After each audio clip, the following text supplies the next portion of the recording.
Advantage এই রিঅ্যাকশনটায়। তো fourth যে প্রসিডিওরটা আমি আজকে পড়াবো অ্যালকেন সিনথেসিসের,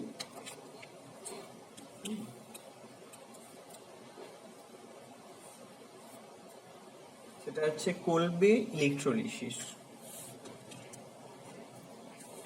এটাও এইচএসএ ছিল, এইচএস এর এই জিনিস, সেটাও খুবই সহজ ব্যাপারটা। কোলবেজ ইলেকট্রোলিসিস,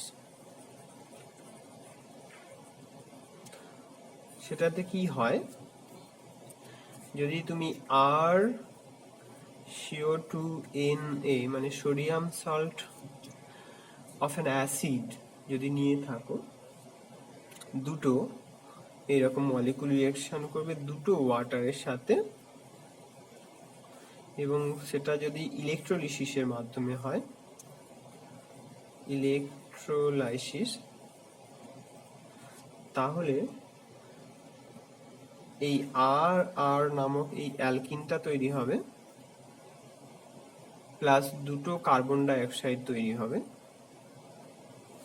এর সাথে আরো আরো দুটো জিনিস তৈরি হবে, সেটা হচ্ছে দুটো সোডিয়াম হাইড্রোক্সাইড মলিকুল তৈরি হবে, প্লাস একটা হাইড্রোজেন গ্যাস তৈরি, হাইড্রোজেন মলিকুল তৈরি হবে। তো এই যে দুটো জিনিস আর আর, এটা তো হবে অ্যাট ক্যাথোড, অলরাইট। আর এই যে দুটো জিনিস তৈরি হবে, এটা অ্যানোড, অ্যাট অ্যানোড। তো বেসিক্যালি দেখতে পাচ্ছ যে এই প্রসেসেও আমরা একটা অ্যালকেন তৈরি করতে পারছি।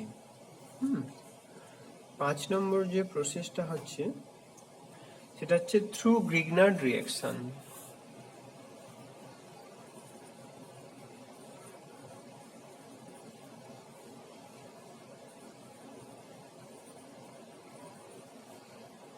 গ্রিগনার্ড জিনিসটা কি? গ্রিগনার্ডের একটা কমন ফর্মুলা হচ্ছে আর Mg(X). তো এখানে ম্যাগনেসিয়ামটা লেস ইলেকট্রোনেগেটিভ দেন আর, তার জন্য কি হবে, ম্যাগনেসিয়ামের ওপর ডেল্টা মাইনাস থাকবে এবং আর এর ওপর, এই ম্যাগনেসিয়ামের ওপর ডেল্টা প্লাস থাকবে, আর এর ওপর ডেল্টা মাইনাস থাকবে, এবং এই আর গ্রুপটা একটা নিউক্লিওফাইল হিসেবে কাজ করে, নিউক্লিওফাইল। সেই জন্যই তুমি যদি এর সাথে অন্য কিছু একটা R'(X) মানে একটা হ্যালাইড দাও, তাহলে এই হ্যালাইডটা কিন্তু এইভাবে রিপ্লেস হয়ে যাবে এবং তৈরি করবে R' প্লাস Mgx2। এটা কিন্তু আমাদের একটা অ্যালকেন। তো কয়েকটা উদাহরণ দিয়ে দেওয়া যাক। যেমন তোমার যদি CH3CH2MgBr, ইথাইল ম্যাগনেসিয়াম ব্রোমাইড, তার সাথে যদি তুমি CH3Br এর রিঅ্যাকশন করো, তাহলে যেটা তুমি পাবে সেটা হচ্ছে CH3CH2CH3 প্লাস MgBr2। এটি হচ্ছে প্রোপেন, একটা অ্যালকেন। তো এই প্রসেসেও আমরা অ্যালকেন তৈরি করতে পারি।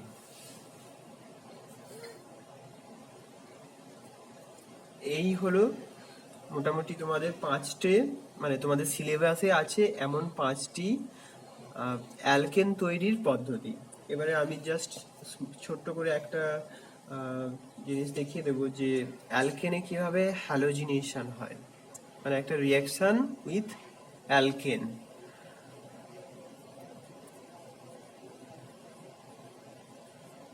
হ্যালোজিনেশন অফ অ্যালকেন, অ্যালকেনে কেমন ভাবে হ্যালোজিনেশন হয়। যেমন ধরো মিথেন একটা অ্যালকেন, তাই তো, CH4 মানে N=1, রাইট। তো এর মধ্যে যদি তুমি ক্লোরিন দাও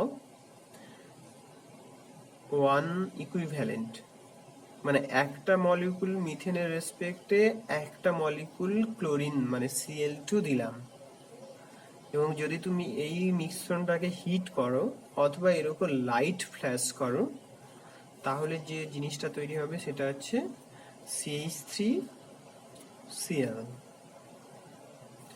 আবার তুমি যদি এই রকম একটা মলিকুল নাও CH3 CH3 CH3 CH3, এতে যদি তুমি ক্লোরিন দাও 1 ইকুইভ্যালেন্ট এবং লাইট ইরাডিয়েট করো, দেখা যাচ্ছে তো? হ্যাঁ, তাহলে যেটা দাঁড়াবে CH2Cl CH3 CH3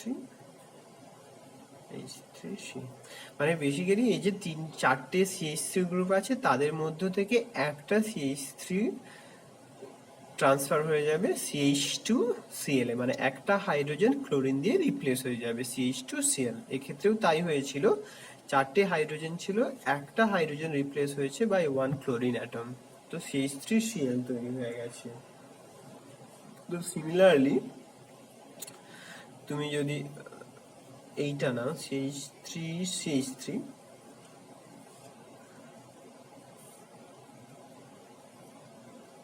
ক্লোরিন দাও, আর হিট অথবা দুটো একসাথে নয়, হিট দিতে পারো, আইদার হিট তা না হলে লাইট, যে কোনো একটা,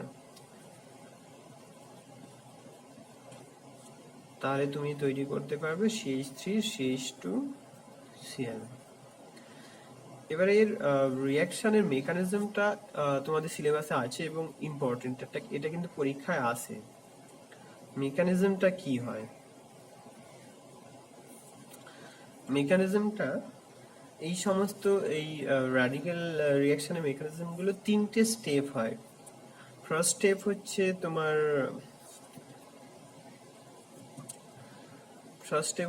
ইনিশিয়েশন রিঅ্যাকশন,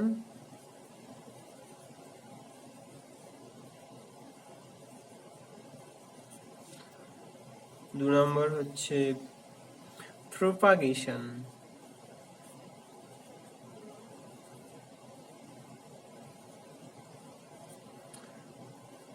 তিন নম্বর হচ্ছে টার্মিনেশন।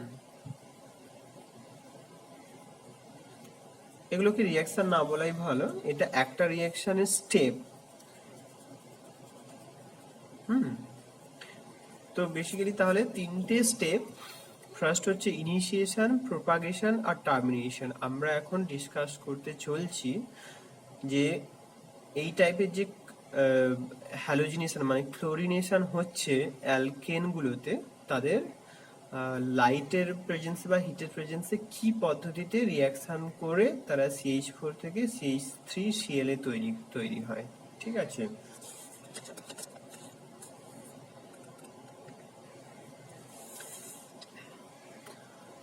তো প্রথমে যে ক্লোরিনটা রয়েছে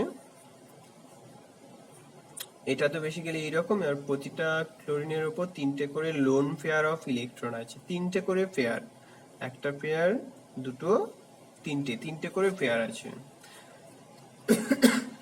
এবং এখানে এই যে বন্ডটা তৈরি হয়েছে সেই বন্ডটা দুটো ইলেকট্রন দিয়ে তৈরি হয়েছে, একটা এই ক্লোরিন দিয়েছে আর একটা এই ক্লোরিন দিয়ে একটা সিগমা বন্ড তৈরি হয়েছে।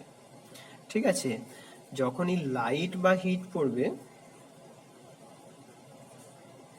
তখন কি হবে, এই যে বন্ডটা আছে এই বন্ডটা ব্রেক করবে এবং প্রতিটা ক্লোরিন একটা একটা করে যে ইলেকট্রন শেয়ার করেছিল এখানে, সে একটা একটা ইলেকট্রন নিয়ে নেবে, তাহলে দুটো ইউনিট তৈরি হবে এরকম Cl ডট। এখানে 3টে লোন পেয়ার আছে, একটা পেয়ার, দুটো, তিনটে lone pair of electron plus একটা ইলেকট্রন আছে যে কিনা আনপেয়ার্ড আছে। এবং এই টাইপের স্পেসিস গুলো যখনই আনপেয়ার্ড ইলেকট্রন থাকবে হাইলি রিঅ্যাক্টিভ, আর রিঅ্যাকশন গুলো খুব ফাস্ট হয়ে থাকে। ভীষণ র্যান্ডমলি রিয়াকশন করে। তো যেহেতু র্যান্ডমলি রিয়াকশন করতে থাকে, সিলেক্টিভিটি খুব কম হয়ে থাকে। এনিওয়ে, সেটা আমি একটু পরে বলছি। তো এটা ইনিশিয়েশন স্টেপ।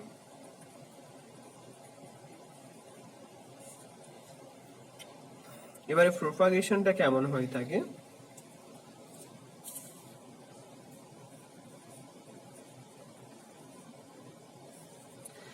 এই যে ক্লোরিন ডট তৈরি হলো, ক্লোরিন ডট, এটা 3টে পেয়ার অফ ইলেকট্রন থাকবে, সেটা রিয়াকশন করবে একটা মিথেনের সাথে। এখানে মিথেন বেসিক্যালি যে কোনো টাইপের অ্যালকেন করলেই তো তার হাইড্রোজেনগুলো থাকে অ্যালকেনে, সেই হাইড্রোজেনগুলোর সাথে এই র্যাডিক্যালটা রিয়াকশন করবে এবং তাতে করে কি তৈরি হবে, CH3 ডট প্লাস একটা HCl। এই যে CH3 ডটটা তৈরি হলো, সেটা আবার একটা ক্লোরিন মানে Cl2 এর সাথে রিয়াকশন করবে, CH3 ডট প্লাস আবার একটা ইউনিট অফ ক্লোরিনের সাথে রিয়াকশন করবে। 1 2 3 তিনটে করে পেয়ার থাকবে, তার সাথে রিয়াকশন করে কি তৈরি করবে না একটা CH3Cl, মানে এটাই আমাদের প্রোডাক্ট, তাই তো? এটাই তো আমরা করছি, হ্যালোজিনেশন অফ অ্যালকিন, মানে এখানে ক্লোরিনেশন হয়ে গেল। ক্লোরিনটা একটা হ্যালোজেন তো এই জন্য হ্যালোজিনেশন বলা হচ্ছে, ক্লোরিনেশন বলতে পারো এক্ষেত্রে, ক্লোরিন হচ্ছে যেহেতু। প্লাস Cl ডট, 3টে পেয়ার অফ ইলেকট্রন প্লাস একটা লোন পেয়ার, মানে যে কিনা হাইলি রিঅ্যাক্টিভ, কারোর সাথে এখনো ইন্টারাকশন করার সুযোগ হয়নি। এইভাবে প্রোডাক্টটা তৈরি হয়। তো রিঅ্যাকশনের আরেকটা স্টেপ হচ্ছে টার্মিনেশন, লাস্ট স্টেপ, টার্মিনেশন। তো আমি প্রথমেই বললাম না যে এই র্যাডিক্যাল রিঅ্যাকশনগুলো খুব ফাস্ট, তো কার সাথে রিঅ্যাকশন করছে তার দেখার দরকার হয় না, মানে বেসিক্যালি সেটা ইন আদার ওয়ার্ডস সিলেক্টিভিটি বলা হয়। কার সাথে রিঅ্যাকশন করছে বোঝার দরকার নেই, সামনে যাকে পাচ্ছে তার সাথেই রিঅ্যাকশন হচ্ছে। তো এইভাবে একটা ক্লোরাইড যদি আরেকটা ক্লোরাইডের সাথে আবার মিলে যায়, তাহলে বেসিক্যালি সেটা যে ফ্রুটফুল কিছু হলো না, ঠিক আছে? আবার যদি একটা ক্লোরাইড আরেকটা CH3 ডটের সাথে রিঅ্যাকশন করে, তাহলে যেটা হলো সেটা প্রোডাক্ট CH3Cl। আবার এরকমও হতে পারে যে তোমার CH3 ডট আছে তো, আবার একটা CH3 ডটের সাথে রিঅ্যাকশন করে গেল, সেটা হচ্ছে আমাদের ব্লক হচ্ছে আস্তে আস্তে করে, বাই প্রোডাক্ট বলতে পারো তুমি, CH3 CH3। ওকে,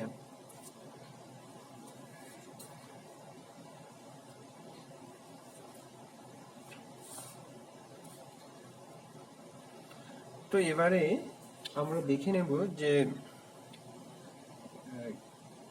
মানে বিভিন্ন রকম অ্যালকেনের মধ্যে বিভিন্ন টাইপের হাইড্রোজেন অ্যাটমগুলো অ্যাটাচ থাকে, তাই না? বিভিন্ন টাইপের, তো কোন টাইপের হাইড্রোজেনগুলোর সাথে রিয়াকশন ভালো হবে, আবার কোন টাইপের হাইড্রোজেনগুলোর সাথে রিয়াকশন আসতে মানে স্লো হবে, মানে খারাপ হবে বেসিক্যালি। তো এখানে যে পয়েন্টটা আমি ডিসকাস করতে চাইছি সেটা হচ্ছে radical stability.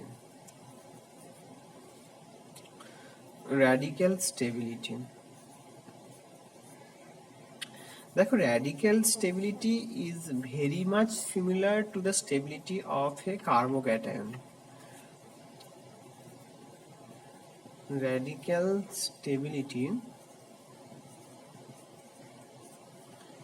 is very similar to that of a carbocation. ব্যাপারটা কেমন দাঁড়ালো? কার্বোক্যাটায়ন, আমি প্রথমে কার্বোক্যাটায়ন গুলো বলে দিই। কার্বোক্যাটায়ন গুলো তুমি যদি দেখো CH3+, CH2 CH3 প্লাস, এটা তো কার্বোক্যাটায়ন, আবার CH3 CH2 sorry CH3 CH3 এখানে আবার একটা প্লাস। তো আবার এরকম ভাবে ভাবতে পারো CH3 CH3 CH3 প্লাস। তো এই যে কার্বোক্যাটায়নগুলো বেসিক্যালি হাইপার কনজুগেশন দিয়ে স্টেবিলাইজড হয়। হাইপার কনজুগেশন যাদের যত বেশি হয়ে থাকবে তাদের তত বেশি স্টেবিলিটি, ঠিক আছে। এবারে এই যে এই CH3 তে কোনো হাইপার কনজুগেশন নেই, এই CH3 তে হাইপার কনজুগেশন হবে এই CH2 প্লাস, এর হাইপার কনজুগেশন হবে এই 3টে হাইড্রোজেন দিয়ে, এক্ষেত্রে 6টা হাইড্রোজেন দিয়ে হাইপার কনজুগেশন স্ট্রাকচার তৈরি হবে, এক্ষেত্রে 9টা হাইড্রোজেন দিয়ে হাইপার কনজুগেশন স্ট্রাকচার তৈরি হবে। তো সুতরাং যার যত বেশি হাইপার কনজুগেটিভ স্ট্রাকচার হবে সেই কার্বোক্যাটায়ন তত বেশি স্টেবল। তো এক্ষেত্রে তাহলে স্টেবিলিটি অর্ডারটা এইভাবে দাঁড়াচ্ছে, যত তুমি রাইট সাইডের দিকে যাবে তত বেশি বেশি স্টেবল। তো র্যাডিক্যালের ক্ষেত্রেও ব্যাপারটা খুবই সিমিলার। CH3 ডট র্যাডিক্যালের স্টেবিলিটিটা বেশি, দেন CH2 ডট CH3 তার থেকে বেশি স্টেবল হচ্ছে এটা ডট CH3, তার থেকেও বেশি স্টেবল এটা।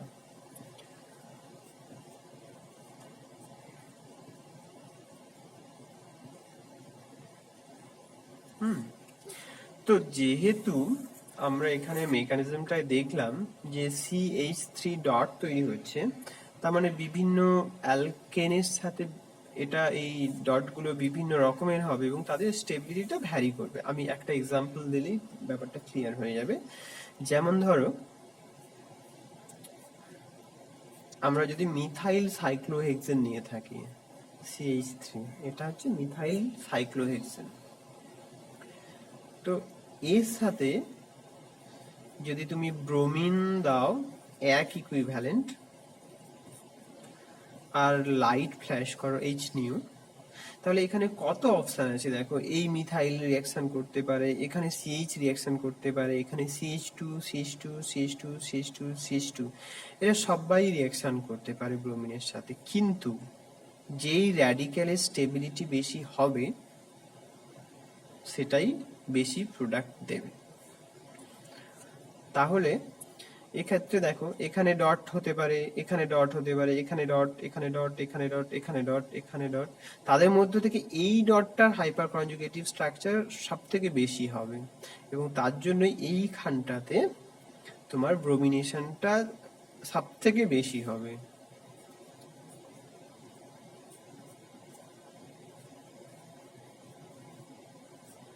এটা হচ্ছে মেজর প্রোডাক্ট এই রিয়াকশনটা। আবার যদি তুমি এই রকম একটা স্ট্রাকচার নাও, মলিকিউল নাও CH3, এখন তো ব্যাপারটা ক্লিয়ার হয়ে গেছে আই হোপ। এখানে ব্রোমিন দেবে এক ইকুইভ্যালেন্ট। আমি বলেছি না এই যে র্যাডিক্যাল রিয়াকশন গুলো খুব র্যান্ডম হয়ে থাকে, খুব ফাস্ট, খুব র্যান্ডম, কার সাথে রিয়াকশন করবে তার ঠিক নেই, খুব যার সাথে রিয়াকশন করে দিতে পারে। তো এই জন্য এখানে স্টয়চিওমেট্রি থেকে কন্ট্রোল করা থাকে। তুমি যদি বেশি ব্রোমিন ঢেলে দাও সব জায়গাতে ব্রোমিনেশন হয়ে যাবে। তো যেহেতু আমি এক ইকুইভ্যালেন্ট দিচ্ছি, তো এই যে প্রোটনটা এটাই কিন্তু রিপ্লেস হবে, কারণ এখানে যে ডট মানে র্যাডিক্যালটা তৈরি হবে সেটাই সব থেকে বেশি র্যাডিক্যাল, মানে বেশি সাবস্টিটিউটেড র্যাডিক্যাল তৈরি হচ্ছে এবং সেটাই বেশি স্টেবল এবং মেজরলি ওটাই তৈরি হবে। আদার্স গুলোও তৈরি হবে কিন্তু সেটা কম পরিমাণে তৈরি হবে সেগুলো।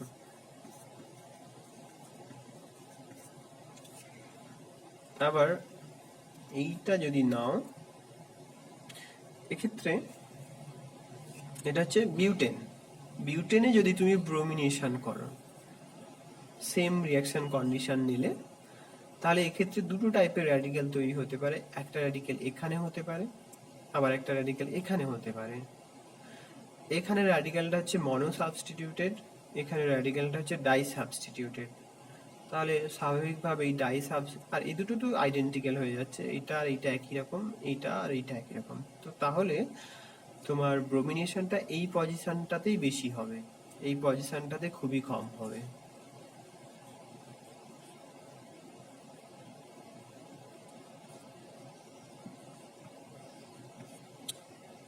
এই হচ্ছে তোমাদের সিলেবাসে হাইড্রোকার্বনের মধ্যে অ্যালকেন পার্টটা আমি পড়ালাম।